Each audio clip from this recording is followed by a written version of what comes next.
Chapter 49 of the Discovery of New Worlds. The Discovery of New Worlds by M.B. Synge. Chapter 49. Conquest of Peru. Not to be wearied, not to be deterred, not to be overcome. Southey on Pizarro. The dazzling conquest of Mexico gave a new impulse to American discovery. If gold is what you prize so much that you are willing to leave your distant homes and even risk life itself, the Indian prince had said to Balboa, I can tell you of a land where they drink out of golden vessels, and gold is as cheap as iron in your own country. He spoke of Peru, on the western coast of South America, washed by the waters of the Pacific Ocean. Among those who heard him was one Pizarro, who as a young man had climbed the steep mountain with Balboa and looked his fill on the hitherto unknown waters of the Pacific Ocean. But it was not till 3 years after Magellan had sailed across the Pacific Ocean, and 5 since Cortes had conquered Mexico, that Pizarro got his chance and started off from the little port of Panama in search of the golden kingdom of Peru. The first expedition was a dismal failure, and after untold hardships Pizarro returned to Panama in a sorry state. Still undaunted in spirit, he again started forth. The land of gold was farther away than he had imagined. The coast was stormy and inhospitable, the natives unfriendly. At last, however, an expedition was fitted out and guided by the clever pilot Ruiz, who was well experienced in the navigation of the Pacific. They reached the island of Gallo, near the equator.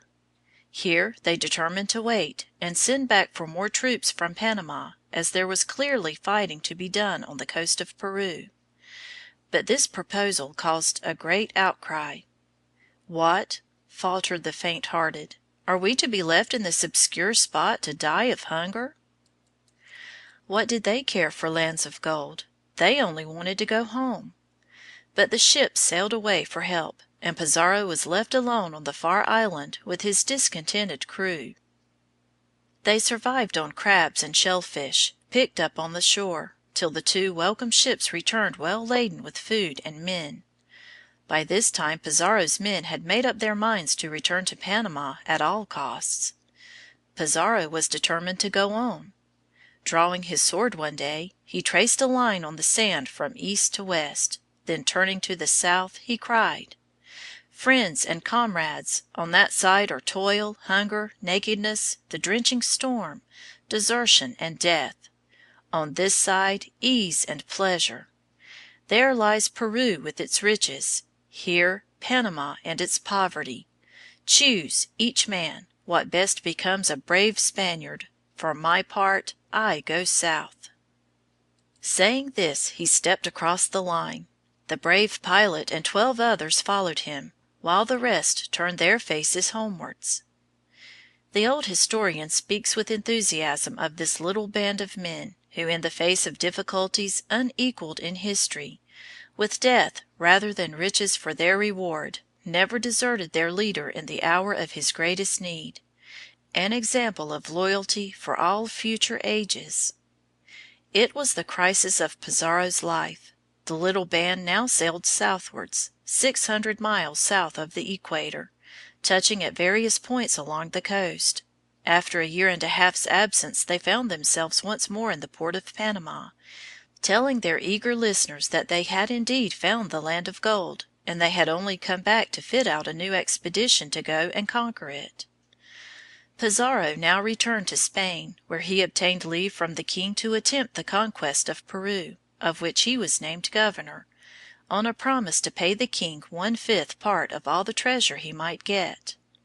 In February, 1531, he landed in Peru with 200 men and 50 horses.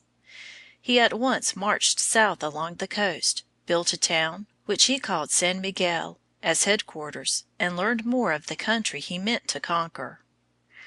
Pizarro then started off on his inland journey, to find the monarch, or Inca as he was called, of these parts. It was September, 1532, when he began his great march over the Peruvian city of Caxamalca. where the king was to be found. It was a daring enterprise, for between the Spaniards and the old city of Peru rose a great mountain range, which numbered some of the highest peaks in the whole world. This range was known as the Andes. After a few days' march they saw the stupendous range rising before them, their crests of everlasting snow glittering amid the clouds. It needed some courage to plunge across those lonely mountain ways to the capital of the Incas. "Let each man take heart and go forward like a good soldier," cried Pizarro. "Lead on, wherever thou thinkest best," shouted his devoted followers. "We will follow." Scrambling up rocks, winding along narrow ledges with yawning chasms below, always leading their horses by the bridle, the brave Spaniards struggled through the very heart of the mountains. At the top they looked down on the little old city of Caxamalía glittering in the sunshine.